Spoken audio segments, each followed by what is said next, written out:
warahmatullahi wabarakatuh. My name is Arlene Maghuyo. Magacaygu waa Alia.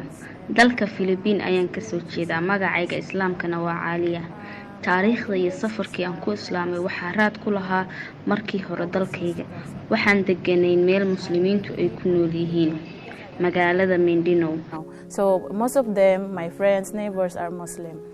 Saaxiibaday badankood waxay ahaayeen muslimiin. Waxaan saaxiib ahayn gabar muslimad ah oo aan isku fasal ahayn. Way soomanayd iyadoo sooman ayayna wax nala baran jirtay. Saaxiibadaydii muslimka ahayd waxaan weydiiyay, adiga waad soontaa, baahi ma ku qabato miya? Maxaa sidaa u yeeshaa? Aniga haddaan cunto yar cuno xitaa ma awoodo, umana adkaysan karo gaajo sidaada oo kale. Qalbigayga waxaa galay jacayl aan u qabo diinta Islaamka. Kadib waxaan shaqo ka helay dalka Bahrain, guriga adeegto. Waa halka Ilaahay iigu sahlay inaan islaamo. I'm working as a housemaid in a Muslim family, fellow workers Muslim. So I think Allah bring me to this situation now. And then maalin maalmaha ka mid ah gabar Kirishtan ahayd oo aan saaxiibanahay ayaa wada daawanaynay fiidiyowyada dadka islaamay. Waxay igu tiri, ka waran haddaan muslim noqono? Way ku kaftamaysay. Aniga waxaan ku iri, kaftan ma rabo ee aan si dhab ah u muslino. Diinta Islaamka ayaa qalbigayga ku weynaatay. Aad ayaan u xiiseynayay mar uun inaan islaamo. Waxaan soo gatay fiidiyoyo ka hadlaya Islaamka. Niyadda ayaa iigu degtay. Markaan daawaday waxaan jeclaaday dhaqanka muslimiinta, wanaagga Islaamka. Maalin ayaan u tagay haweeneydii aan u shaqaynayay.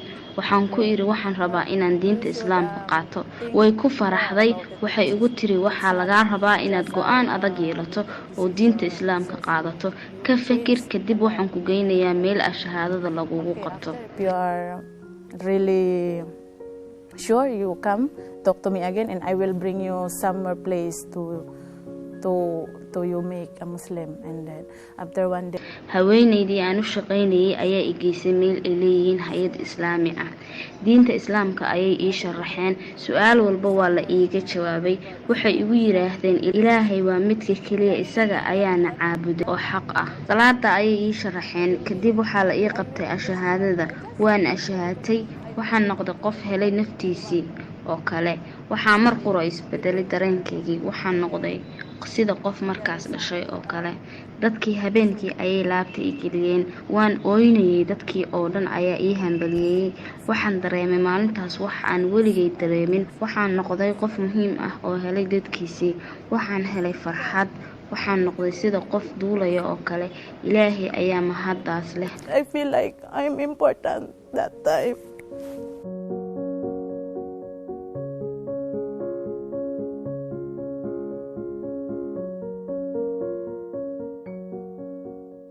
I don't know, just like I am in the middle, just like I am flying. I don't know what I feel like that. I'm just so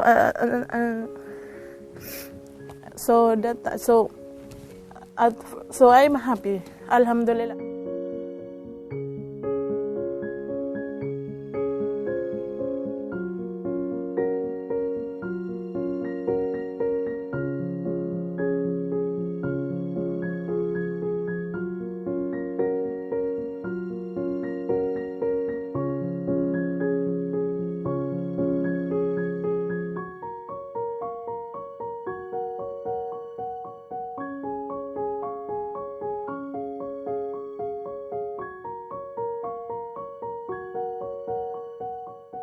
When I became Muslim, there is a lot of noloshayda markii hore wax walba waa igu cuslaayeen.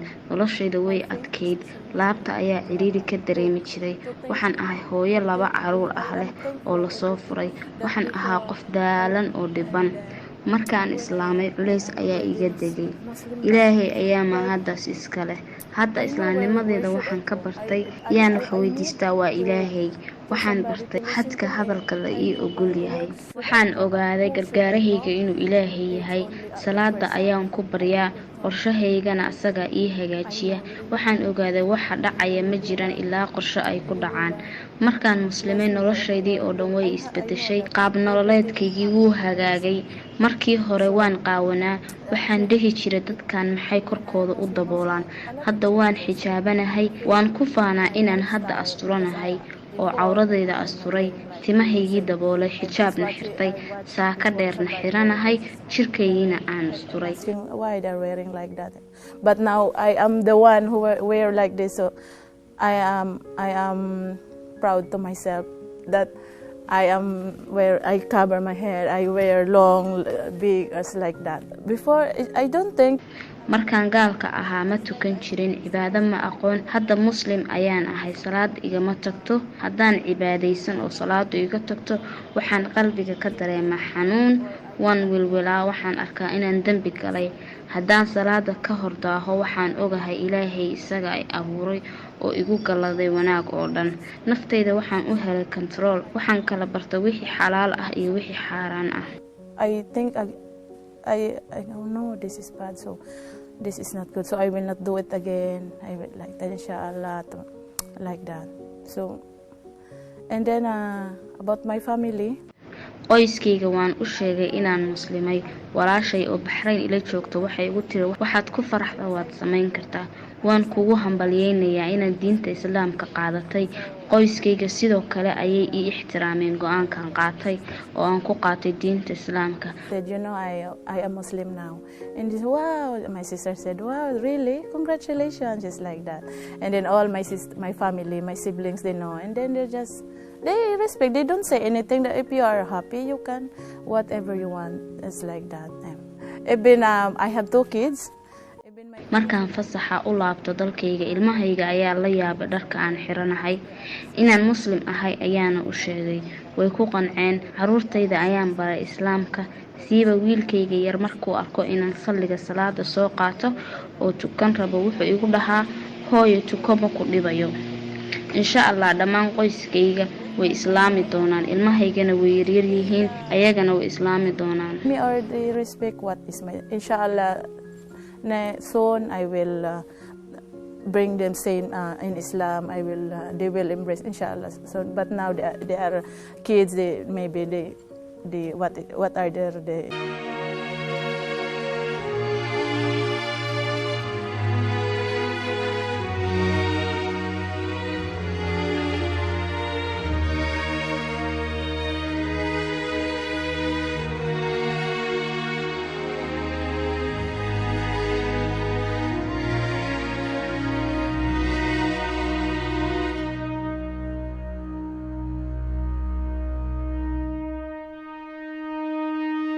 If I will, my friends asking to me about Islam, as a new Muslim, I know I still learning, but I told always to them if they want to, they want to know something. If I know, I will answer. But if I cannot, I will bring them to some for the Muslim organization to explain to them. Because even me, I am studying now a little bit. I don't I didn't learn more about Islam.